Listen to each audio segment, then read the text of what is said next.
नमस्कार दोस्तों, मैं विनय शर्मा, वास्तु एक्सपर्ट और एस्ट्रोलॉजर, आप सभी का अपने चैनल में बहुत बहुत स्वागत करता हूं और आशा करता हूं कि आप सब स्वस्थ होंगे, सुरक्षित होंगे। दोस्तों, बात करते हैं वक्री शनि की और कुंभ लग्न की। वक्री से अर्थ होता है कोई भी ग्रह, एस्ट्रोलॉजिकली हम ऐसा मानते हैं कि वो पीछे की ओर चल रहा है या उल्टा चल रहा है। साइंटिफिकली ऐसा नहीं होता, लेकिन ज्योतिष में ऐसी मान्यता है, उसके अपने रीजन्स है, उसके अपने कारण है। वक्री शनि से अर्थ ये है, या किसी भी वक्री ग्रह से अर्थ ये होता है कि वो ग्रह ज़्यादा बलवान हो गया, क्योंकि उसके साथ एक बल जुड़ जाता है जिसे हम कहते हैं चेष्टा बल। यानी ग्रह ज़्यादा चेष्टावान, ज़्यादा कोशिश, ज़्यादा प्रयास करता है अपने फलों को देने के लिए, यानी ज़्यादा बलशाली हो जाता है, अपनी तरफ से वो पूर्ण प्रयासरत होता है। और दूसरा, वक्री ग्रह के फल जो आते हैं वो अचानक आते हैं, सरप्राइजली, आपको समझ नहीं आएगा और अचानक ही आपको अच्छे या बुरे जो भी फल आने हैं वो आ जाते हैं। कुंभ लग्न की हम बात कर रहे हैं तो सबसे पहले तो आप ये समझ लीजिए कि कुंडलीगत शनि कुंभ लग्न के लग्नेश हुए, और लग्नेश कभी भी अशुभ नहीं होता, वो ऑलवेज शुभ ही होता है। इसलिए हम इसी दृष्टिकोण से सारी बातों को समझेंगे। सबसे पहले तो शनि लग्न में ही आपके बैठे हैं कुंभ राशि में, तो सर्वप्रथम शनि जहां बैठते हैं उस भाव की रक्षा करते हैं, उसकी सुरक्षा करते हैं। ये एकदम फंडामेंटल चीज़ है। तो सबसे पहले तो उन्होंने आपके लग्न को बलवान बना दिया। दूसरा, जब भी ग्रह अपनी राशि में होता है, स्वयं की राशि में होता है, मूल त्रिकोण राशि में होता है, तो वो ग्रह बलवान होता है, क्योंकि वो अपने ही घर में बैठा हुआ है। तो शनि यहाँ बलवान हो गए, यानी भाव भी बलवान, शनि भी बलवान। तो एक प्रकार से आपका जो घर है, जो आपका लग्न है, वो बहुत बलवान हो गया, शुभ हो गया, और साथ ही शनि को मिल गया चेष्टा बल, कोशिश, प्रयास। तो यानी ये अगले 4 महीने के लिए आपको बहुत बलवान बना देगा, आपके व्यक्तित्व को बलवान बनाएगा, आपकी प्रतिष्ठा को बलवान बनाएगा, आपकी प्रेजेंस को बलवान बनाएगा।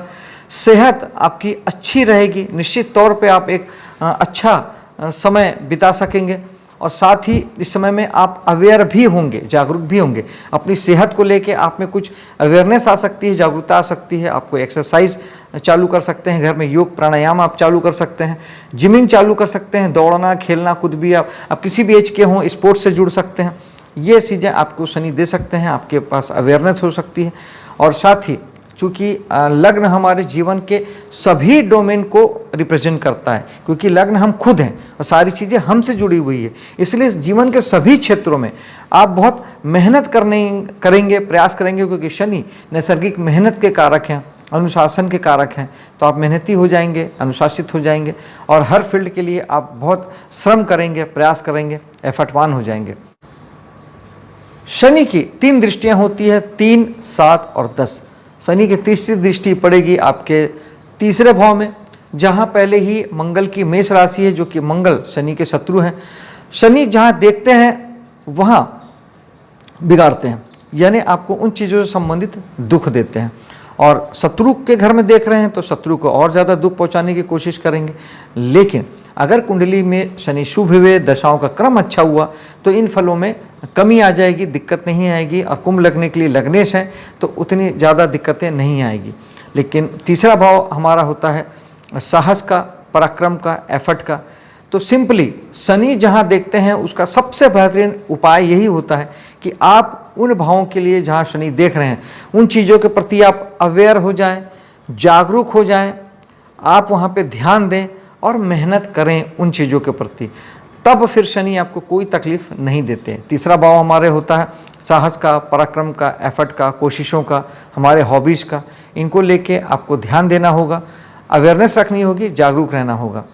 चूँकि शनि आपकी कुंडली में शुभ हैं, इसलिए बहुत खराब फल आपको नहीं आएंगे, लेकिन फिर भी उपायों की बातें हम अंत में करेंगे। शनि की सप्तम दृष्टि पड़ेगी आपके सप्तम भाव में। सप्तम भाव में यूं भी आपके सिंह राशि पड़ती है, जो कि शनि की शत्रु राशि है। सूर्य शनि के शत्रु हैं, और फिर शनि की दृष्टि, तो शनि यहाँ भी चूँकि लग्नेश हैं इसलिए तकलीफ में कमी आएगी, लेकिन फिर भी सप्तम भाव से संबंधित चीज़ों को लेकर आपको बहुत ध्यान देना पड़ेगा, अवेयरनेस रखनी पड़ेगी।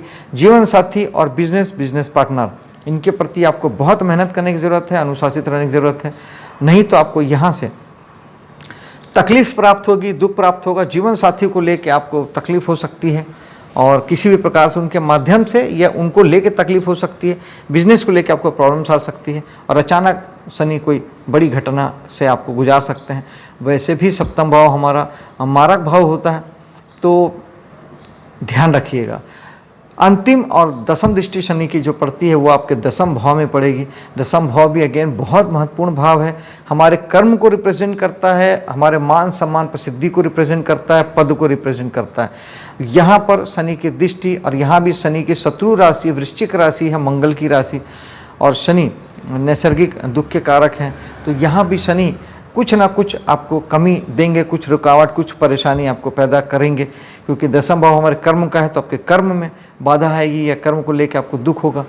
पद को लेके आप कुछ चाहते होंगे, आपको कहीं पहुंचना है, या आप राजनीति से जुड़े हैं या किसी अधिकारी वर्ग से आप जुड़े हैं, शासन सत्ता से जुड़े हैं, तो पद को लेके आपको कोई दुख प्राप्त हो सकता है, या मान सम्मान प्रसिद्धि में आपके कुछ कमी आ सकती है, कहीं रुकावट आ सकती है, या किसी प्रकार के आपको खराबी आ सकती है, यानी आपके मान सम्मान में कोई दाग, कोई दुख की पीड़ा आपको हो सकती है। लेकिन अगर आप शनि का उपाय करते हैं तो इन सारी चीज़ों में काफ़ी हद तक आपकी कमी आ जाएगी। तो उपाय के तौर पे हम ये कर सकते हैं कि एक तो तीनों भाव के प्रति, यानी तीसरे भाव, सप्तम भाव और एकादश भाव के प्रति आपको बहुत अवेयर रहना है, जागरूक रहना है, अनुशासित रहना है। इसके अलावा शनि के जो कारक चीज़ें होती है, वृद्ध जो होते हैं वो शनि को रिप्रेजेंट करते हैं। वृद्धाश्रम में जाके वृद्ध लोगों की सेवा करना, उनकी सहायता करना, ये एक अच्छा उपाय है। नैसर्गिक रूप से जो मजदूर होते हैं, गरीब होते हैं, लेबर क्लास होते हैं, वो शनि को रिप्रेजेंट करते हैं। तो आपके घर में काम वाली बाई हो, गार्डनिंग में काम करने वाला हो, या फिर ड्राइवर हो गाड़ी चलाने वाला, या बाहर कोई मजदूर हो, गरीब आदमी हो, असहाय आदमी हो, लेबर क्लास आदमी हो, तो उसकी सहायता जरूर करिए, उसकी मदद करिए, उसे सुख पहुंचाइए, चाहे तन से हो, मन से हो, धन से है, अपने माध्यम से उसको कुछ देने की कोशिश करिए। आपके माध्यम से, आपकी वजह से उसे कोई दुख ना हो, तकलीफ ना हो, पीड़ा ना पहुंचे, इस बात का विशेष ध्यान रखें, क्योंकि शनि साक्षात इन लोगों को रिप्रेजेंट करते हैं। इसके अलावा ग्रहों का दान ग्रहों को काफ़ी हद तक ठीक करता है। दान के तौर पे आप काली चीज़ों का दान, काले वस्त्रों का दान कर सकते हैं, काले उड़द की दाल का दान आप कर सकते हैं, लोहा और तेल, ये भी शनि की कारक चीज़ें होती है, इसका दान भी शनि को शुभ करता है। शनि को शनिवार के दिन अगर आप सरसों का तेल चढ़ाते हैं तो ये बहुत हद तक भगवान शनि को ठीक करता है। और साथ ही आप किसी गरीब को भी तेल का दान आप कर सकते हैं, सरसों का तेल, तिल का तेल। और साथ ही आप ओम शनिश्चराय नमः एक माला जाप कर सकते हैं। हनुमान जी की साधना से शनि बहुत जल्दी ठीक होते हैं। बजरंग बाण, सुंदरकांड, हनुमान चालीसा का पाठ करके भी आप शनि को ठीक कर सकते हैं। मंगलवार का व्रत रह सकते हैं, हनुमान जी की साधना कर सकते हैं, शनिवार को उपास कर सकते हैं। इन सारी बातों से शनि आपके ठीक होते हैं। और अगर शनि ऑलरेडी ठीक है, अच्छा फल दे रहे हैं, तो उसमें बढ़ोतरी हो जाएगी। और शनि अगर आपको पीड़ा पहुंचा रहे हैं, दुख पहुंचा रहे हैं, कोई बाधा, तकलीफ, परेशानी दे रहे हैं, तो उसमें आपकी कमी आ जाएगी। दोस्तों, मेरे वीडियो को लाइक शेयर कीजिएगा और मेरे चैनल को सब्सक्राइब कीजिएगा। मिलता हूं आपसे अगले वीडियो में, तब तक के लिए जय हिंद।